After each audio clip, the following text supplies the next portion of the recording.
Welcome back to Crafting a Meaningful Life. That's what we're going to talk about today, is crafting a meaningful life. But sometimes things get in our way that become roadblocks for us in crafting that life. And we have to craft the way around these roadblocks, these struggles, and realize that the struggles are how we're learning and how we're growing. And one of the biggest roadblocks that we're encountering in our society today is that of mental health. And not that it hasn't always been a problem, but I think that it's increased, or at least brought certainly more to our awareness since COVID, since the advent of social media, lots of different things, but those weren't always the original causes of mental health. And this is Mental Health Awareness Month. And so to that end, to have a great discussion about what's happening out there in mental health, and one of the avenues that we're exploring, I've brought on my friend Brian Higgins to the podcast to share all of his knowledge and emotions with us today. Brian, welcome to the podcast. Very happy to be here. Thanks for having me on. Well, you probably can hear that he's from my beloved Emerald Isle. And he has this great Irish accent. And as I think you know that my husband and I first fell in love in Ireland. And then we were on a tour there. And then later went back a year ago and were married in Ireland. Down in the southern part, you're from the northern part, but we were down in Wicklow. And it was, so that's my goal, is every 2 years to go back. Now I have never, go ahead. I just say it's such a small country, but people do get drawn to it, and it's just one of those incredible places that whether you're from there or you're not, you want to be there. It's gorgeous. It is. And I think one of the things that's so different, Brian, about it that I noticed, it's definitely the energy of the country. It's, people don't think of like, oh, I own this farm. They think of it as, I'm a steward of this land. Yep, totally. It's I'll tell you, that's because the fairies are the real ones that own it. So you got to be wary of the fairies. So. Oh, I'm very wary. I'm very alert to them. The fairies and I spend a lot of time communing. And I actually had that kind of experience in Ireland the first time John and I were there that drew me back, where I'm not a woman of, I would say that hears things and has voices speak to her, but I do in Ireland. And there is something about this country that is very unique on this planet. Yep. Well, it's just an incredible, magical place, and with it being Mental Health Awareness Month, there's a lot of stuff within my storytelling and my communication style is from the old country. I'll weave in a lot of people say it's mythology, but I know it's all fine and dandy true. That all of these elements, because as you mentioned, mental health has been around since the dawn of time. And it's how we started using storytelling to make sense of things that we didn't understand a lot. And there's these incredible spots in Ireland, and they're wells. They're kind of holy wells now, but originally they were pagan elements. And of course, those things, before paganism, they were just there, and people that's where they would get the water sources and things like that. But then, of course, when Christianity comes along, it kind of cultural appropriation and continues that way. But there is a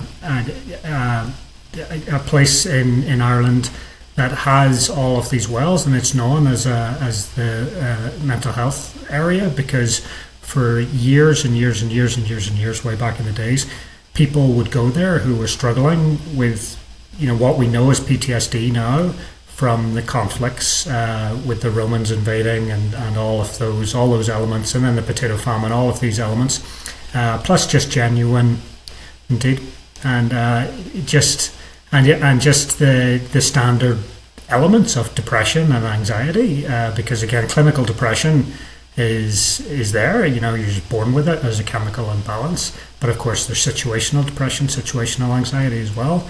But these things have been around, and it's kind of like over, just evolution from when we were all cave people and we had these elements that were within us to create anxiety and create fears because we had to be more conscious of what was around us.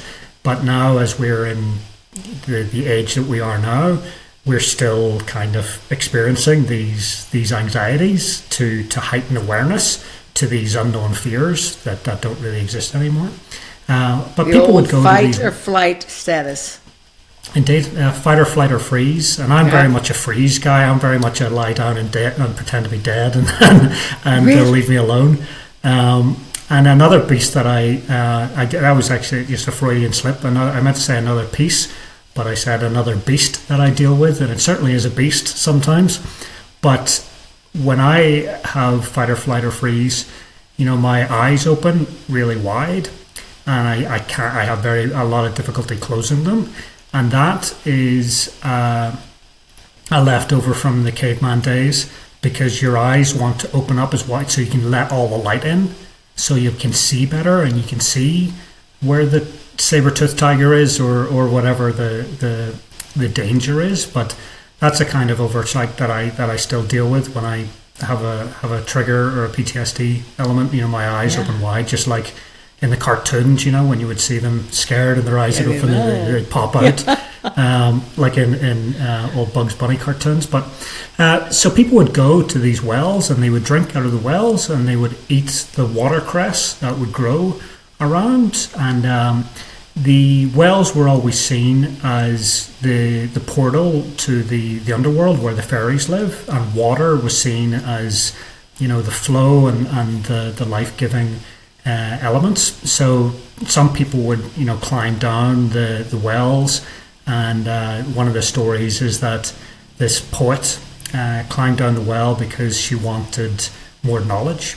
She felt that she'd written all the poetry that she could handle, that she knew about with her own knowledge. So she climbed down the well to try to steal more knowledge from the fairies. And the fairies were so angry with her that they got all the water and they shot it out like a geyser to expel her from the underworld. And the water just kept coming and coming and coming. And that's where the River Liffey comes from. It started off as the River Boyne from one of these wells, and that's where the River Liffey goes down into Dublin. And that's where that comes from. And as I say, like, all of these stories are 100% true. But what is interesting is when the people who were suffering back in the days, who would go and drink from these wells or eat the watercress, they would feel better. Their anxieties, their things would feel better, and they could get on with their lives. And they started doing surveys and tests on these wells just back in the early 2000s. And they found that there was a high lithium content within the water and around that. So people were basically getting antidepressants. Self-drugging, and without the knowledge, they just thought, well, we are aware that when people drink from this water, they feel better, so I'm going to drink from that water. And it's just incredible, like the old ways of harnessing nature to help self-medicate yourself. So all those things are great, and I like to teach that kind of stuff within my storytelling and my programs through the non-profit that I have, which is Mental Healthy F.I.T, which stands for Films, Ideas and Tips. We're a national non-profit, but we're based in Utah and Salt Lake City, and we're non-clinical, non-diagnostic, and we just provide creative programming, just to allow people to express themselves more constructively, to learn how to ask the two hardest questions. And the two hardest questions are, I don't know and I need help. And it's all fine and dandy when we can be vulnerable enough to ask those questions, but the issue is that the community as a whole still don't know how to answer those questions. It's still very stigmatized. So we're here for both sides of the fence, to help the people ask for help, and also the people to know how to answer that and provide resources within the community. I love that, Brian. Um, One of my greatest quotes I've ever said, and it's in my book, it's my favorite quote, is that the healing starts when the hiding stops. Yep. Indeed. And as long as we continue to want to hide and we're not able to ask those two questions and to admit that we are in need of help, we cannot begin to heal. Yep. And when we step into the light, I always think of things that need to be healed are in the dark, and they're done in the dark. Yep. And that's another element of what we do with creativity. We like to shine a spotlight on the darkness, to help people step into the light. So. And as I read on your website, the particular piece that you and your organization are focused on is film. And I was completely just like taken by that. And I thought, I've got to get on this podcast with Brian. I have to stop reading this morning. I have to get dressed. But I want to learn more. So maybe I'll just start with that. What are you doing with film that is unique with this mental health piece that is really helping and moving the needle? Yeah, totally. Because, when we engage with creative format, whether it's listening to a song, reading some poetry, or film as a whole, we can be viscerally connected to the characters within that story. And all of what I do is based on lived experience, from PTSD, from addiction, from homelessness, from all of these elements. I like to say I kind of went to the buffet of mental health and took a little bit of everything and filled my plate up. And sometimes it can get very overwhelming, but that's what's on my plate and I got to deal with it. The combo special. So the struggle that I was facing was all of my experiences are, very extenuating and very traumatic and very individual to myself from conflicts. So not very many people have experienced what I have. But when I say not very many people, there are still billions of people in the world, so there are still millions of people that have experienced what I have had, but the majority of people haven't, and everyone has got their own struggles, their own issues. And what I found was that when I was doing traditional therapies, traditional treatments, I was basically just traumatizing people with my stories because, there was a lot of violent conflict elements. So people could not connect with what I was trying to communicate because I thought, okay, talk therapy, I've just got to regurgitate. Here's what happened to me in finite detail. And it just didn't get me anywhere, So I ended up homeless. Well, first of all, in my Celtic wisdom, I decided to just drink and drug more to make the problems go away, which certainly didn't make the problems go away. It just made everything else in my life go away. And throughout my time being homeless, I was homeless for around about 2 years.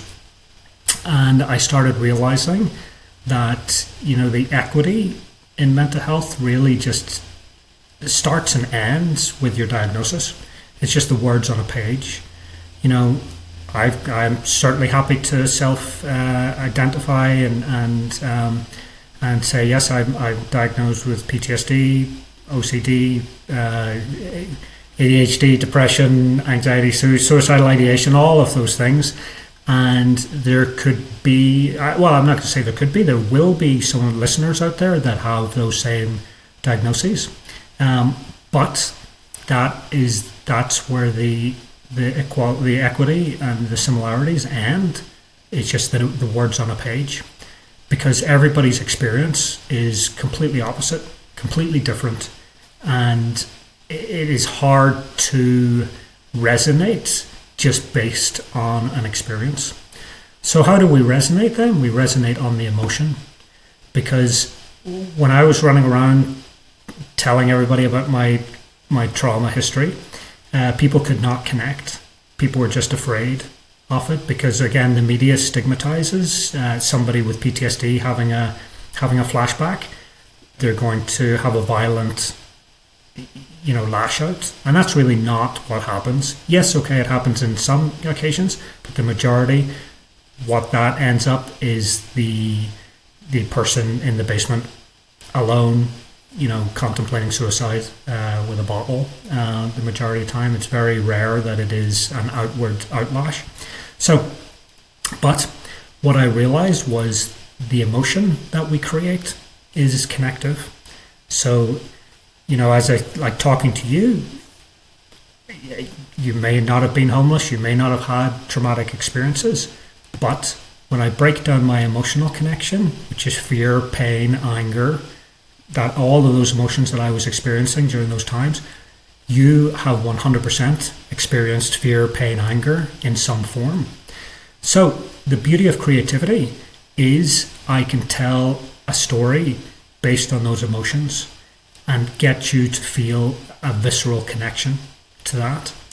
And then once I have you in the palm of my hand, as far as feeling that emotion, then I can tell you the moral of the story, the real understanding of it. But again, creativity is subjective. So you can watch one of our films that we create and it can be a completely different story to you. It can be a completely different meaning. And that's beautiful and that's wonderful because you can connect the dots and show that there are, 100 different ways to get to the end of the journey. So that's what we do. We basically work with at-risk youth. I like to say youth of all ages because mental health affects everybody. So youth of all ages affects it's every demographic. And basically we take, the program consists of people taking fictional characters and putting those fictional characters through their emotional difficulties. And the only rule is that fictional character has to have a happy ending. Now, the happy ending doesn't need to be, everything's wonderful and we're happy days and we're skipping on down the road. And they lived in the Irish castle the rest of their life. Indeed. It can just be, hey, I got out of bed today, or I made the phone call, or I refilled my prescription or something like that. But a lot of the films we make are just so simplified that they connect universally. We try to do a lot of stuff with nonverbal communication, which developed when we started working with autistic youth, because some are totally nonverbal, and we had to work out from a body language element of how can we understand. So we kind of work with under 10s in that. So we kind of we've got a little, it's a mannequin, like one of those art wooden mannequins. And we place the mannequin into different body language positions and ask the kids, hey, how do you think Stiggy, his name's Stiggy Stigma, what do you think Stiggy Stigma is feeling? And based on the body language, they can say, Stiggy's happy, Stiggy's sad, Stiggy's angry. And then we can say, well, have you ever seen one of your friends displaying these elements on the playground? And how do you think that you could change your body language to make them feel that you're a safe space? Mm-hmm. Because when we're in a crisis and we're having these issues, the last thing that we can say is articulate those hardest questions, Right. The last thing when we're in a crisis is to be able to say, I need help, Yeah. I don't know and I need help, but our body is screaming, So we have to know how to answer those with appropriate and applicable, balanced communication. So that's basically what we do. And with filmmaking, there's so many elements within filmmaking that can be connected to mental health, to be therapeutic. There's team building, there's troubleshooting, there's solutions, there's expression, there's behind the scenes, there's framing. I love the framing element because, again, you're looking through the viewfinder and you're seeing the scene. And okay, everything in this world exists within this frame.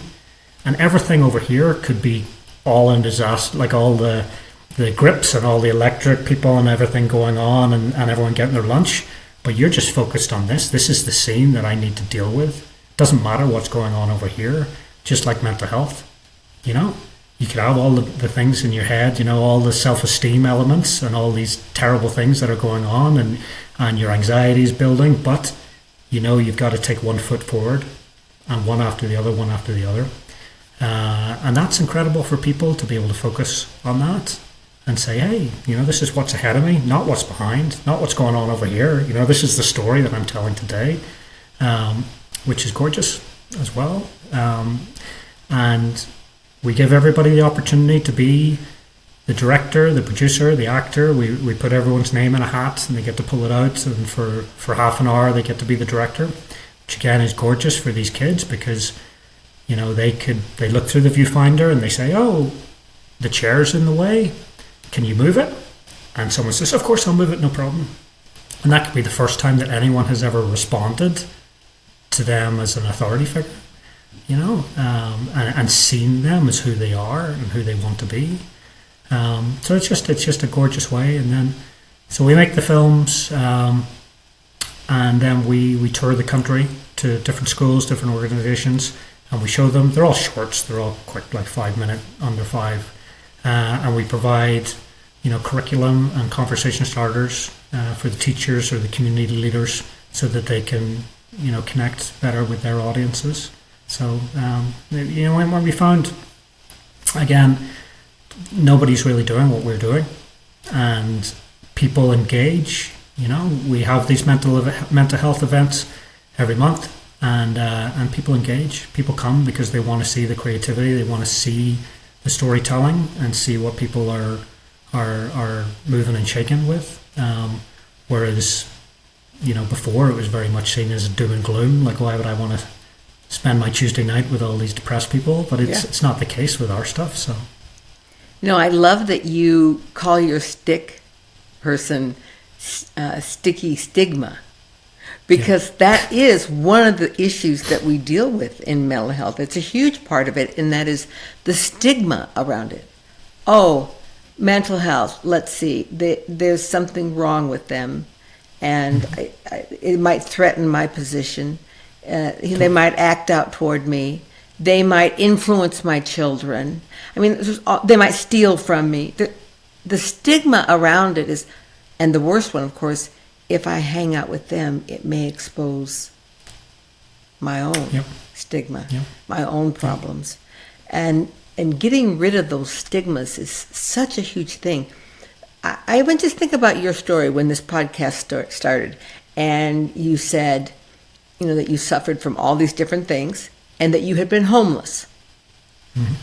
A listener could immediately stigmatize their thought of who you are, why this happened to you. You make up their own story based on their glasses that they see the world through, rather than reality. And by putting it in a film format, you give people the opportunity to break away from the stigma of mental health and to see it as we all may experience different levels of mental health. But throughout our life, Brian, we all must look inside personally at our own mental health. I don't know one person on this planet, and I know a lot of people, who was ever born and grew up and said, I never had a problem. Yep. I never felt like I was less than. I really was never afraid of anything. No one ever says that. We all have our own journey of mental health and awareness. So I love the project that you're involved in with this stigma. So to take away people's stigma of you. Now, I watched your TED Talk in Salt Lake. I thought it was great. You came in dressed as a homeless person, that was great. Yeah. But I would like you to share a little bit more of your own personal journey, your own personal walk of how did you develop PTSD and what did that journey look like for you? Yep. Well, growing up in Northern Ireland during the Troubles, the conflict, the violent conflict that was going on for decades and decades, and started centuries ago, I was directly affected by that because I was just part of the community. There's two elements. There's Protestant Catholic, and I was part of one of those communities, and we were directly affected by that. And seeing shootings, bombings, killings, punishment, beatings on a daily basis from the moment that I was born. That's when the conflict was happening, all the way through up to when I was 26, and the peace process started and the ceasefire started, and it gave people the opportunity to take what we had learned from our conflict resolution, because there was two elements that I kind of see the community falls upon.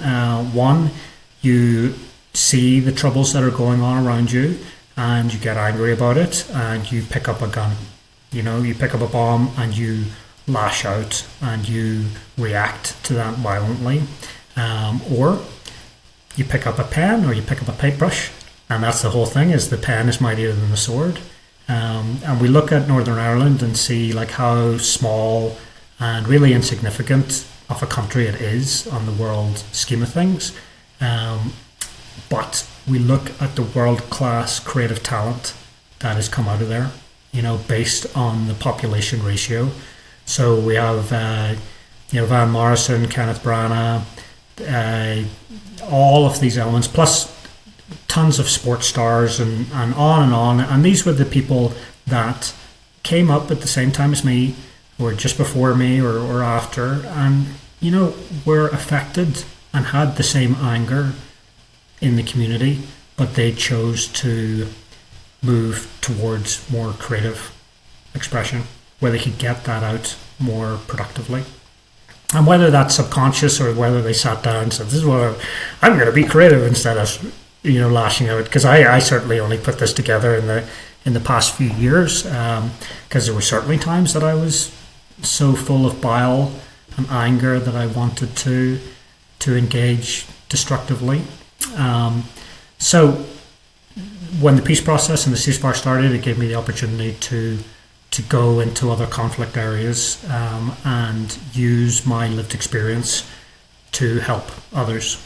Basically I kind of look at it like a teddy bear claw machine that would come in and pick me up and put me in other conflict areas. And I would play football, I would go to the discos, I would go to my job and things like that. And so it would kind of influence the younger generation, the youth, to see a different role model, because again, with peer pressure, with father to son, or the violence perpetuates that way because it's cool.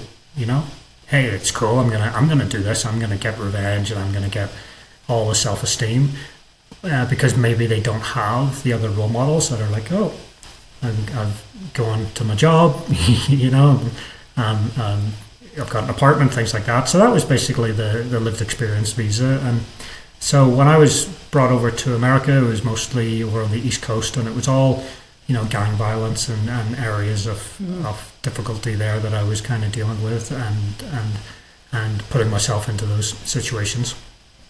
And what brought you to Utah? This is my favorite joke, but a big airplane.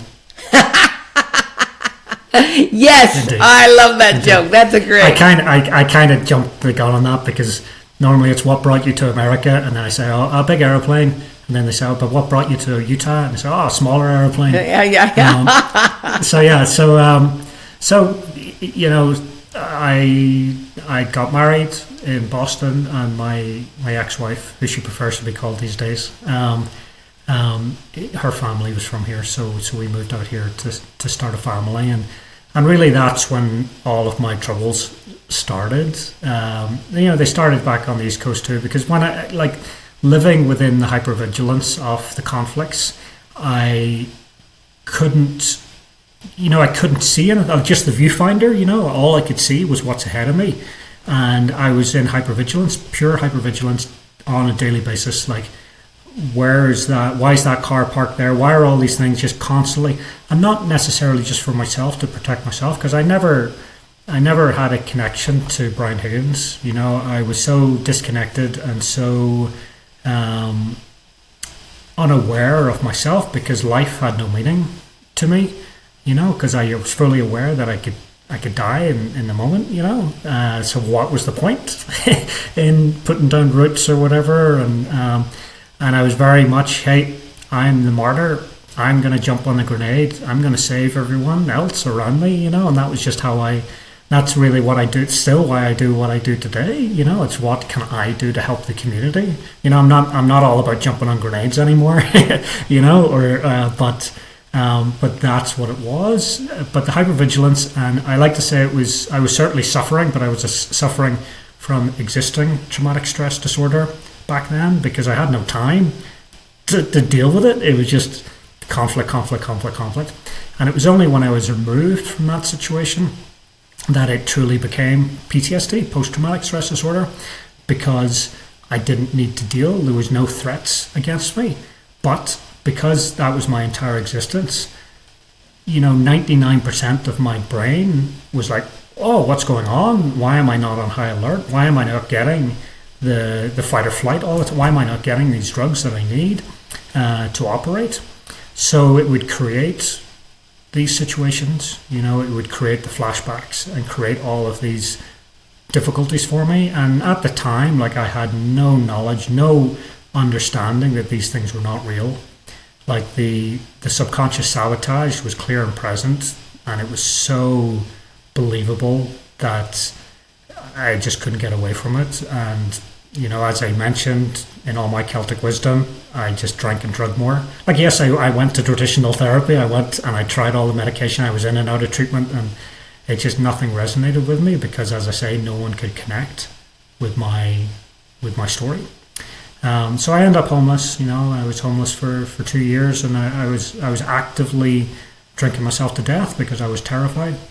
I was terrified every second of the day, and I was happier to be unconsciously numb through the substance use, and that was my lot in life. You know, I was just moving along, and you know, the silliest thing in the world happened to me that turned it all around. And it was, you know, I had an experience with a banana. You know, there was, again, all of my trauma. I read was about gun the violence. banana. Yes, please tell us the Yep. banana story. So all of my trauma was gun violence, you know, the gun to my head, you know, dragged out of the car and on the ground, gun to my head. You know, many different experiences with gun violence, and that was my main flashback, that I could not get that image out of my head. And even today, when I'm stressed or nervous or things are on top of me, I can feel the muzzle right square and center on my forehead. And it's difficult, although I've got more healthy tools to deal with it, rather than, you know, down a bottle of whiskey or stick a needle in my arm or whatever, or like, I got more constructive and productive tools to deal with that. But so that was my issue, that I could not get that out of my head.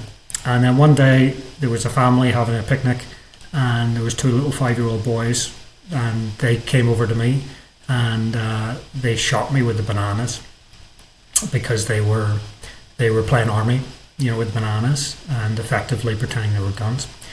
And for whatever reason, the idea popped into my head. I don't know whether it was fate or whether it was, you know, maybe I just hit my 10,000 hours and now I was an expert in PTSD.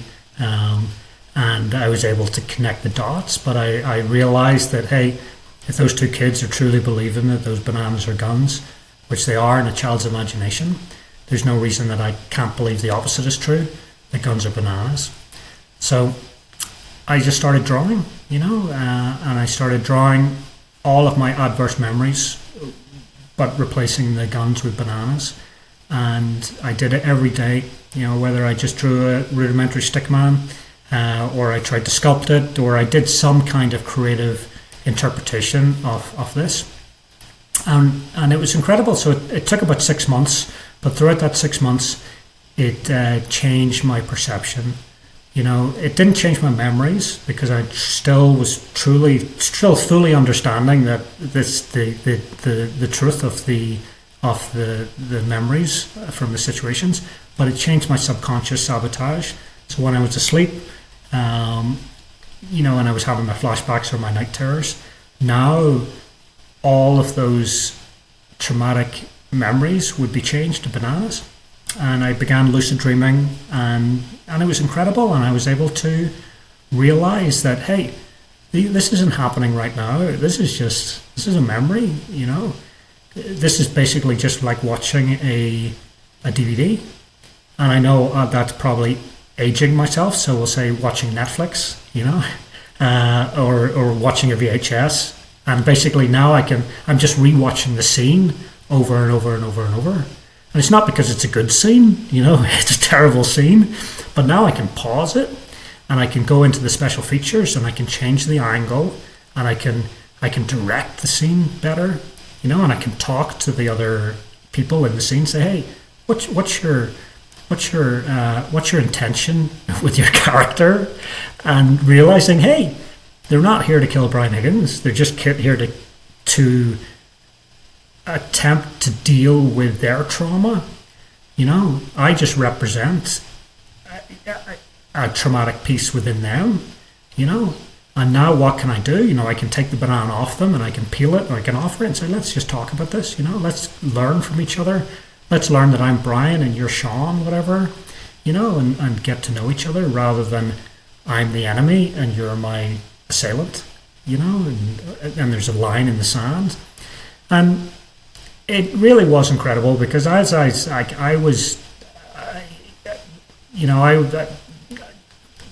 Teddy bread dead, you know, bit of rhyming slang there, and there was nothing ahead of me. I was so numb and so just dark, and that banana just changed everything. And the incredible thing about a banana, it doesn't always have to represent a gun, you know, it can be a smile, big old smile on your face, you know. And that's really where everything started for me. As I said, it took about 6 months. I was able to get sober for the time. Like I relapsed many times after that, and I am sober now. I'm coming up on my 6 years fully clean and sober in June, which is incredible. Life is just unimaginable for me now, and really that's where it started, with the creative interpretation of a banana. And that's where everything, that's the origin of everything. And developing my nonprofit, trying to work out how does a nonprofit work, you know, how to get a charitable donation certificate, how to get a 501c3, all of these vocational things that I had to put together, all while just trying to, you know, really just find ways to make things better to help people. And that's where it all comes down to. And it's not a one-stop shop for anybody, you know, and you gotta listen, you gotta talk, and you gotta communicate. And that's how I started the nonprofit, and that was, you know, 8 odd years ago now, and we've been able to help thousands of people. We've done hundreds of community programs, and we still continue to do it, and it's just a very fulfilling piece. And the dirty little secret is it keeps me sober and keeps me happy.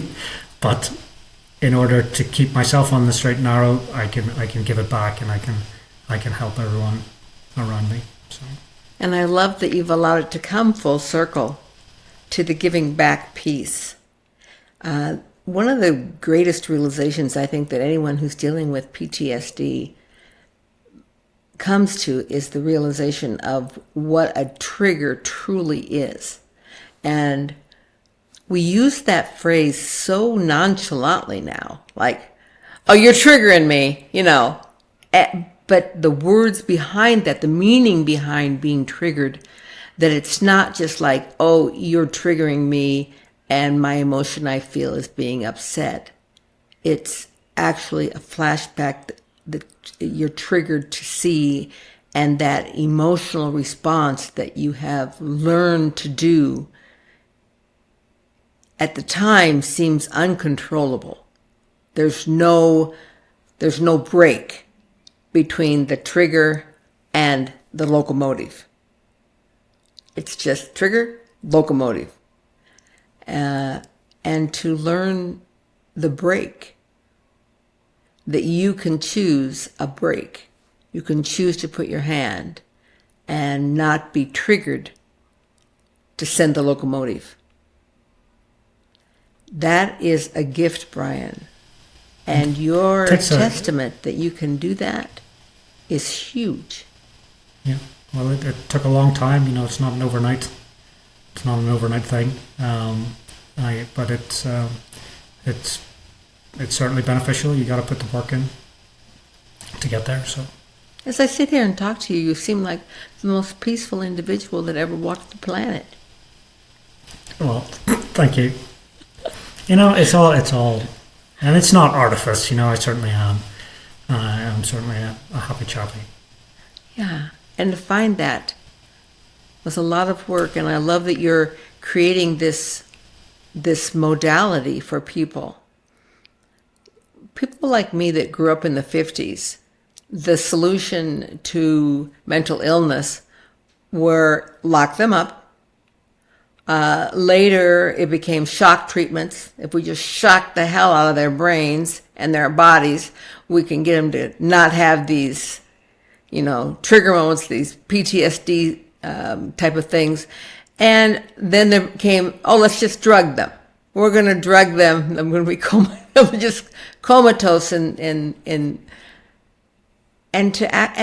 came the talk therapy stuff, where you actually were in a room and you talked, and if you did that for 20 years, that's really what it was. And if you had $500,000 to devote to it, you could then look at a glimmer of maybe moving into mental wellness.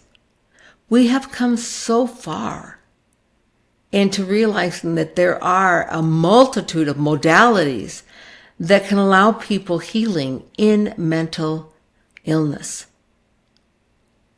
And that it's not just somebody like with stigma, it's all of us.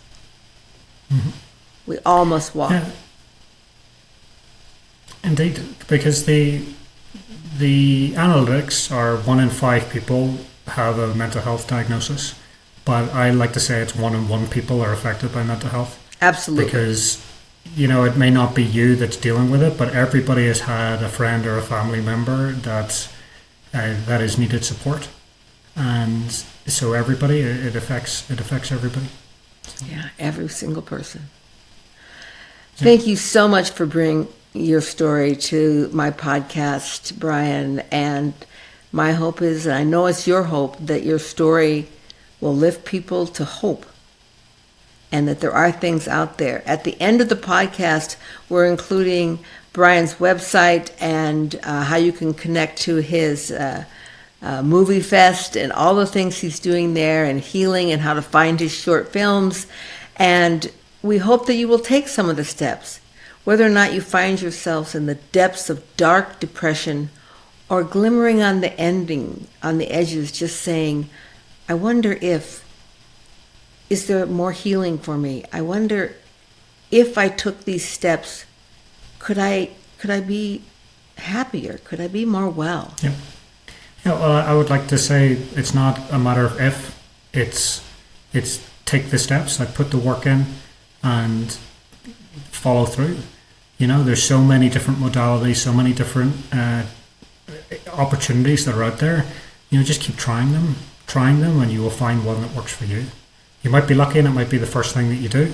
But a lot of people that I know, like everyone that I know, I'll use the buffet analogy again. It's a little piece of this, it's a little bit talk therapy, it's a little bit of medication, it's getting out in nature, it's exercise, it's nutrition, like all of these pieces of the puzzle that all come together to make a beautiful picture. And that's the key. So it's not about like, oh man, this just didn't work for me, I'm done, back to misery. There's a really fun quote in AA, and it's like, hey, just try it for a year, and if you don't like it, we'll gladly refund your misery. I love that quote. Yeah, and that's one thing we do know. Sometimes the drugs you can get instant relief from, whether it's in alcohol or in drugs or pharmaceuticals. But when you're going for the deep healings, it is a process, and it is something that does take time. And we must offer ourselves the grace to forgive ourselves and to step into. And we all know that time flies. So the time that it takes you to do it, when you get there, you'll look back and think, what? That was seems like just yesterday. It's just and like you'll yesterday. be reaping all the rewards. Yeah. Brian, thank you for your time. And to my listeners, I look forward to hearing your feedback on what you think of Brian's website and all the work that he's doing that's available to you and those you know.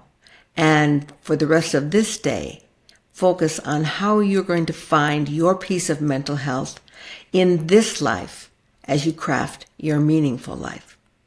Namaste. Crafting a Meaningful Life.